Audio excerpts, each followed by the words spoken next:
Alright, we need to talk about this right now because a huge update just dropped for the sequel to Red, White and Royal Blue, and honestly, this is the kind of news fans have been waiting for. Things are finally moving in a real visible way. And it's not just rumors anymore. It's happening. The sequel is officially in progress, and from everything that's coming out, it feels like this next chapter is going to be bigger, more emotional, and way more intense than the first film. So if you've been following this journey, now is the perfect time to catch up on everything we know so far. Let's start by going back to why this sequel matters so much in the first place. When Red, White and Royal Blue was released, it didn't just perform well. It completely took over the rom-com space. The story of Alex Claremont-Diaz and Prince Henry was something that felt fresh, bold, and deeply emotional. A British prince and the son of the US president secretly falling in love could have easily felt unrealistic, but instead, it became one of the most talked about love stories in recent years. The chemistry, the emotional build-up, and especially those private emails turning into something real, it all worked perfectly. And by the end, fans weren't just satisfied. They wanted more of these characters and their journey.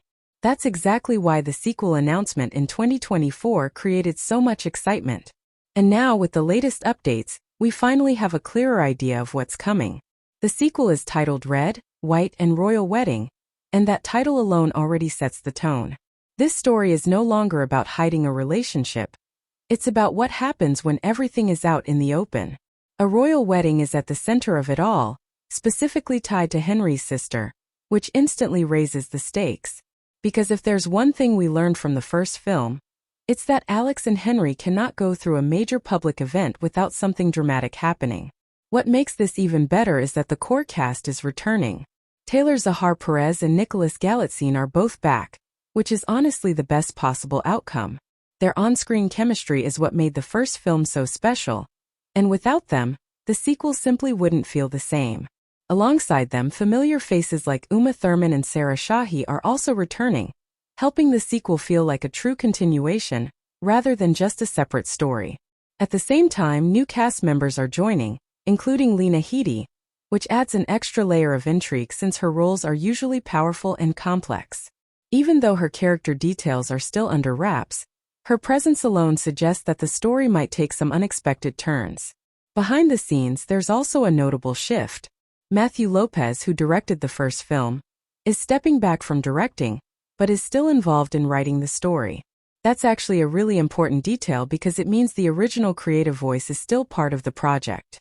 Meanwhile, Jamie Babbitt is taking over as director, and if you're familiar with her work, you know she has a strong ability to balance humor with emotional storytelling.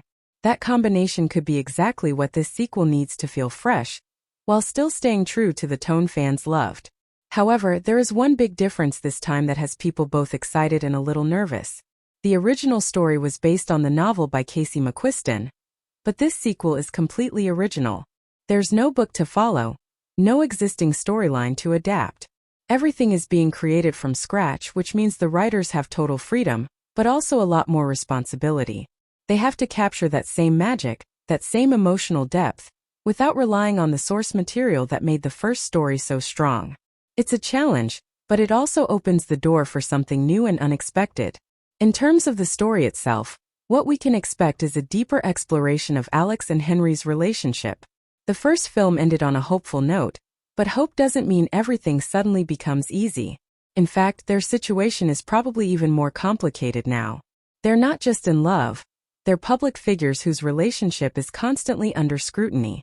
The pressure from the royal family, the expectations from the political world, and the constant attention from the public all create a situation where even small problems can turn into major conflicts. And placing all of that tension in the middle of a royal wedding? That's where things can really start to escalate. There's also a strong possibility that the sequel will focus on how Alex adjusts to a more structured, rule-bound environment. He's stepping into a world that operates very differently from what he's used to, and that kind of transition is never easy. Watching him struggle to balance his identity with the expectations placed on him could become one of the most compelling parts of the story. At the same time, Henry is likely to face his own challenges, especially when it comes to balancing duty with personal happiness. That internal conflict was a major part of his character in the first film, and it's something that could be explored even further in this sequel. As for the release date, nothing has been officially confirmed yet, but based on current production updates, it's likely aiming for late 2026 or early 2027. A holiday release would honestly make perfect sense for a story like this, given its emotional and romantic tone. So yes, there's still a bit of a wait ahead, but the important thing is that everything is moving forward and it's happening right now. At this point, the sequel feels more real than ever before. It's not just an idea. It's in production, the cast is returning, and the story is taking shape. And if it manages to capture even a fraction of what made Red, White and Royal Blue so special, while adding new layers of drama and emotion, we could be looking at something truly unforgettable. So stay tuned, because the moment more updates drop, there's going to be a lot more to talk about.